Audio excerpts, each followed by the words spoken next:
পাল্লা তো সমান সমানই দেখা যাচ্ছে, তবে একটা জিনিস যেটা মুখ্যমন্ত্রী তার তো পাল্লা একটু ভারী থাকবেই। শুভেন্দু অধিকারী এগিয়ে রয়েছে এখানটা ভবানীপুর থেকে। কী করে বুঝবো বলে তো ভোট তো হয় একরকম, আবার মাঝখানে পাল্টি খেয়ে আবার একরকম হয়ে যায় ভোটের ব্যাপারটা। দিদি আছে যখন তার এই এলাকায় দিদিরই এখন পাল্লা ভারী আছে। যেহেতু মমতা ব্যানার্জির বাড়ি, যেহেতু মমতা ব্যানার্জির গড় এটা, সুতরাং এটা মমতা ব্যানার্জির পাল্লা তো ভারী অবভিয়াসলি। ভবানীপুরে কার পাল্লা ভারী, মমতা ব্যানার্জি না শুভেন্দু অধিকারী? মমতা ব্যানার্জি।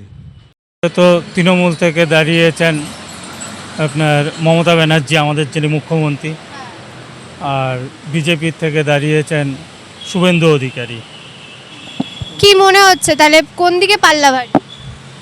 পাল্লা তো সমান সমানই দেখা যাচ্ছে, তবে একটা জিনিস যেটা মুখ্যমন্ত্রী তার তো পাল্লা একটু ভারী থাকবেই। হ্যাঁ, সেই জন্যই আর কি। এবার দেখা যাক, শুভেন্দু অধিকারী তো দাঁড়িয়েছেন আপনার নন্দীগ্রাম প্লাস এইখানে ভবানীপুর। মমতা বন্দ্যোপাধ্যায় তো সারা পশ্চিমবাংলারই উন্নয়ন করছেন। আপনার কি মনে হয় যে বিজেপি জিতলে সে উন্নয়ন করতে পারবে না? বিজেপি জিতলে উন্নয়ন করতে পারবেন না, এটা ভুল। উন্নয়ন করতে পারবেন, ইচ্ছে থাকলেই করতে পারবেন, সব ইচ্ছের উপর নির্ভর করছে। মমতা বন্দ্যোপাধ্যায় যা প্রতিশ্রুতি দিয়েছিল সেই মতো কাজ করছে? না, উনি তো করে যাচ্ছে মোটামুটি, খারাপ লাগছে না। এবার বিজেপি কি করবে বোঝা মুশকিল। এটা দেখুন, জনসাধারণ যেটা মনে করছে তার উপর, জনসাধারণ যাকে চাইবে তার উপরেই ডিপেন্ড করছে।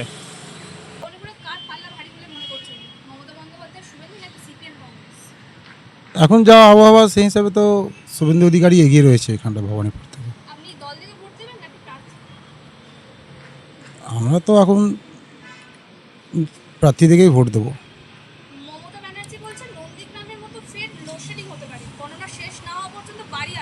এগুলো পলিটিক্যাল, এগুলো আমরা বলতে পারবো না, পলিটিক্যাল এগুলো ব্যাপার। শুভেন্দু অধিকারী উন্নয়ন করবে মনে হয়।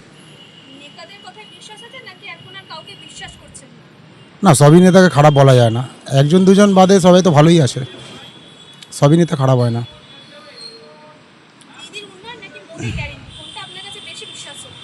মোদি গ্যারান্টি তো এখন চলছে মার্কেটে।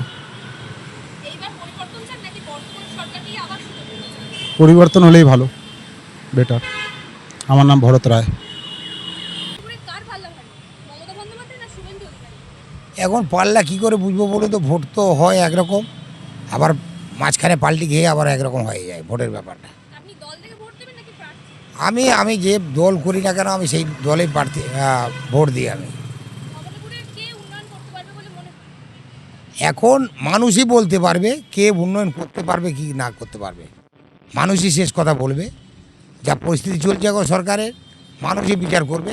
হ্যাঁ, এদিকে তো চাকরি বাকরি কিছুই নেই। হ্যাঁ, তার মধ্যে কলকারখানা প্রায় বন্ধর পথে। হ্যাঁ, যুব সমাজটা এমন পরিস্থিতি হয়ে গেছে একদম, মানে সেই ভাতা দিয়ে, সেই 1,500 টাকা ভাতা দিয়ে চলছে সেরকম পরিস্থিতি। কিন্তু মেন দরকার রাজ্যে উন্নয়ন দরকার। উন্নয়ন ছাড়া মানুষ, উন্নয়ন হতে সেই অস্ত্র, উন্নয়ন ছাড়া যুব সমাজ কোনো প্রকারে বাঁচতে পারবে না। এখন যা পরিস্থিতি আছে, রাজ্যে কলকারখানা দরকার। সে মোদী সরকার আসুক বা মমতা ব্যানার্জি আসুক, যেই আসুক না কেন, রাজ্যে মোটামুটি উন্নয়ন দরকার হলে কলকারখানা করতে হবে। কলকারখানা ছাড়া কিছু পথ নেই এখন মানুষের। বিশেষ করে আমাদের রাজ্য থেকে দেখবে অন্যান্য স্টেটে সব ছেলেমেয়েরা সব চলে যাচ্ছে চাকরি করতে। চাকরির পরিস্থিতি খুব খারাপ রাজ্যে। পরিস্থিতি, যা জিনিসপত্র দাম বাড়ছে, তেলের দাম দেখুন না, আগে সরষের তেলের প্যাকেট ছিল 1 লিটার, এখন হয়েছে 650 প্যাকেট। মানুষ কোথায় গিয়ে, গরিব মানুষ যারা খেটে খায় তারা কোথায় গিয়ে দাঁড়াবে? গরিব মানুষের ভাবনা চিন্তা করার জন্য সরকারকে কী করতে হবে, উন্নয়ন করতে হবে আগে। উন্নয়ন ছাড়া গতি নেই। মেন কথা হচ্ছে উন্নয়ন আগে করতে হবে। কলকারখানা করলে মানুষের সবটাই সুবিধা হবে। চাকরি তো দেখছেন, এসএসসি পরীক্ষা এটা ওটা সবটাই প্যানেল বাতিল হয়ে যাচ্ছে পরপর, কোনোটা কার্যকরী হচ্ছে না। সরকার কিন্তু অনেক প্যানেল খোলা আছে, কিন্তু রাজ্য কেন, কেন্দ্র কেন, কেউ এখনও কিন্তু ঠিক করতে পারছে না। অর্থাৎ যেই আসুক না কেন, এখন রাজ্যে উন্নয়ন দরকার, নাহলে পশ্চিমবাংলা মুখ থুবড়ে আরও পড়বে। আগামী দিনে যুব জেনারেশন খুব খারাপ পরিস্থিতি চলে যাবে। এখন মানুষই বিচার করবে। আমি একটা দল করি, আলাদা দল। আমি কাকে ভোট দিই সে বামপন্থী স্ট্যান্ডিং করি আমরা। হ্যাঁ, উন্নয়ন মানুষ শেষ কথা বলবে। পরিস্থিতি যা দেখছি এখন, কলকারখানা যে করতে পারবে সেই সরকার এলে ভালো হবে। আমার না খোকন সাহু। ভবানীপুরে কার পাল্লা ভারী, মমতা ব্যানার্জি না শুভেন্দু অধিকারী? ভবানীপুরে যেহেতু মমতা ব্যানার্জির বাড়ি, যেহেতু মমতা ব্যানার্জির গড় এটা, সুতরাং এটা মমতা ব্যানার্জির পাল্লা তো ভারী অবভিয়াসলি। আপনি কি দল থেকে ভোট দেবেন নাকি প্রার্থী দেখে? দেখুন, যে কাজ করবে মানুষের স্বার্থে তাকে দেখে তো ভোট দেবো। কি মনে হচ্ছে ভবানীপুরে কে উন্নয়ন করতে পারবে? মমতা ব্যানার্জি তো যা করেছে মোটামুটি মানুষের জন্য ঠিকই করেছে। একটা জিনিস আরও ভালো করলে ভালো হতো, বেকার ছেলে মেয়েদের যে চাকরিগুলো হচ্ছে, যে ডব্লিউবিপির কাজ হলো, পরীক্ষা হলো, ক্যালকাটা পুলিশের পরীক্ষা হলো, সেগুলো স্থগিত হয়ে গেল। কী কারণে? ওবিসি নিয়ে একটা আরম্ভ করলো, ওটা নিয়েই ওটা বন্ধ করে কেস কামারি করে অনেক দিন লেট করে দিল। 2024 সালে ফর্ম ফিল আপটা হয়েছিল। এইসব ছেলে মেয়েগুলোর তো একটা আশা ভরসা ছিল, কিন্তু যত দিন গেছে এর তো আশাটা ভেঙে গেছে। রিটেন পরীক্ষা হলো ক্যালকাটা পুলিশের, ওটাও এখনও বন্ধ। এখন তার কোনো আলোও দেখা যাচ্ছে না কি কবে হবে।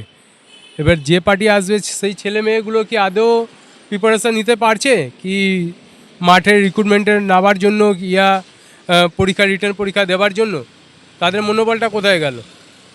এইগুলো যদি আগে ভাগে হয়ে যায় তাহলে তো নিশ্চয়ই খুব ভালো হয় না। চাকরি নেই, অ্যাকচুয়ালি পশ্চিমবঙ্গে চাকরি নেই। চাকরি কোথায়? ছেলেমেয়েরা লেখাপড়া শিখছে, কিছু না কিছু করে খাচ্ছে, চাকরি কোথায়? গভর্নমেন্টের কোনো চাকরি নেই। আচ্ছা, শিক্ষার দুর্নীতি, আরজি করে যে প্রবলেমটা হয়েছিল, বেকারত্ব, এগুলো কি মনে হয় তৃণমূলের উন্নয়নের পাঁচিলের মধ্যে পড়ছে? দেখুন, এটা কি বলবো, এটা কেউ প্রুভ করতে পারেনি। অনেক নেতামন্ত্রীদেরকে অ্যারেস্ট করেছে, তিহারেও নিয়ে গেছে, কিন্তু আদৌ প্রমাণ করতে পারছে না। জানি না কেন, কী কারণে হচ্ছে এগুলো। প্রমাণ করতে কিছুদিন রাখছে, 2 বছর 4 বছর 5 বছর জেলে রাখার পরে তারা আবার ছাড়া পেয়ে যাচ্ছে। তাহলে অ্যারেস্ট করারও মানে কী হলো, আর ছেড়ে দেওয়ার মানেটাও বা কী হলো? বুঝতে পারছি না জিনিসটা কী হচ্ছে। কি মনে হচ্ছে যে তৃণমূল যদি আসে সরকার হিসেবে তাহলে কি সরকারি চাকরি দেবে বেকারদের? দেখুন, এতদিন ধরে তো তৃণমূল আছে। তৃণমূলের আমলে খুব কম লেয়ারে চাকরির ইন্টারভিউগুলো হয়েছে, সরকারি চাকরির। অনেক চাকরিতে পয়সা দিয়ে নিয়েও কাজ হয়েছে, যেটা আমরাও জানি। এত ছেলে মেয়ে যে শিক্ষা থেকে বহিষ্কৃত হয়ে গেল, ওদের চাকরি চলে গেল, এগুলো তো সব তৃণমূলের আমলেই হয়েছে। ভবানীপুরে কারা কারা ভোটে দাঁড়িয়েছে জানেন? ভবানীপুরে কার পাল্লা ভারী, মমতা ব্যানার্জি না শুভেন্দু অধিকারী? এখন দিদি আছে যখন তার এই এলাকায়, দিদিরই এখন পাল্লা ভারী আছে। আপনি কি দল দেখে ভোট দেবেন নাকি প্রার্থী দেখে? প্রার্থী দল দেখে আমি ভোট দিতে পারবো না, আমি কাজ দেখে ভোট দেবো। ভবানীপুরের কে উন্নয়ন করতে পারবে, মমতা বন্দ্যোপাধ্যায় না শুভেন্দু অধিকারী? এখন উন্নয়নের জোয়ার তো দিদি এখন করতেছে, চারিপাশে দিদি করবে, এখন দেখা যাচ্ছে। কি মনে হয় মমতা বন্দ্যোপাধ্যায়ের সরকার হিসাবে এলে সে কি প্রতিশ্রুতি মতো কাজ করবে? হ্যাঁ, আপাতত এখনও করে যাচ্ছে, বিগত দিনেও করার চেষ্টা করবে। এইবার পরিবর্তন চান নাকি বর্তমান সরকারকেই আবার ফিরে পেতে? হ্যাঁ, বর্তমান সরকারকে ফিরে পেতে চান। আজকে নয়, আমরা 60-70 বছর ধরে আছি। 60-70 বছর ধরে আছি। আমার বাবা দাদু সব এখানেই আমাদের জন্ম। ভবানীপুরে কার পাল্লা ভারী বলে মনে করছেন, মমতা বন্দ্যোপাধ্যায়, শুভেন্দু নাকি সিপিএম কংগ্রেস? না না, এখনো অবধি যা পাল্লা ভারী দেখছি মমতা বন্দ্যোপাধ্যায়। আপনি দল দেখে ভোট দেবেন নাকি প্রার্থী? হুম? আপনি দল দেখে ভোট দেবেন নাকি প্রার্থী দেখে? না না, দল দেখে নয়, ঠিক প্রার্থী দেখেই ভোট দিতে হবে। এখন সে জিনিস চেঞ্জ হয়ে গেছে। আগে দল দেখে একটা নীতি ছিল, এখন ওসব নেই। এখন প্রার্থী দেখতে হবে, আর দ্বিতীয়ত দেখতে হবে যে আমাদের কি সুবিধে হচ্ছে না অসুবিধে হচ্ছে। তো একটা জিনিস দেখলাম যে মমতা ব্যানার্জি তো এখনও অবধি যেটুকু করেছে খারাপ কিছু করেনি। এই লক্ষ্মী ভাণ্ডার বলুন, বার্ধক্য ভাতা বলুন, এগুলো তো উনি করছেন। তো এখন যিনি আসবেন, শুভেন্দু অধিকারী দাঁড়িয়েছে ওনার এগেনস্টে। এখন শুভেন্দু অধিকারী কী করবে না করবে, উনি না 5 বছর থাকলে কিছু বলা যাচ্ছে না। তো ঠিক কি না? এটাই আমার বিবেচনা, আমার বয়স অনুযায়ী আমি বিবেচনা করছি। যদি উনি ভালো করতে পারেন, ভালো, পশ্চিমবঙ্গের ভালো হবে, আমার ভালো হবে, আপনার ভালো হবে। ভবানীপুরে উন্নয়ন করবে, উনি কোন দলকে চাইছেন যে উন্নয়ন করতে পারবে ভবানীপুরে? সেটাই তো আপনাকে বললাম যে উনি না এলে বিচার করা শক্ত। উনি যদি 5 বছরে এলেন, কিছু করলেন, তখন আমাকে বলতেই হবে না উনি ভালো করেছেন। কেন পশ্চিমবঙ্গের অবস্থা খুব ভালো নয়। তাও দিদি চেষ্টা করছে যে মমতা ব্যানার্জি যে কী করবে না করবে, সেটাই আমার বক্তব্য। নেতাদের কথায় বিশ্বাস আছে? নেতাদের কথায় এখনো বিশ্বাস আছে?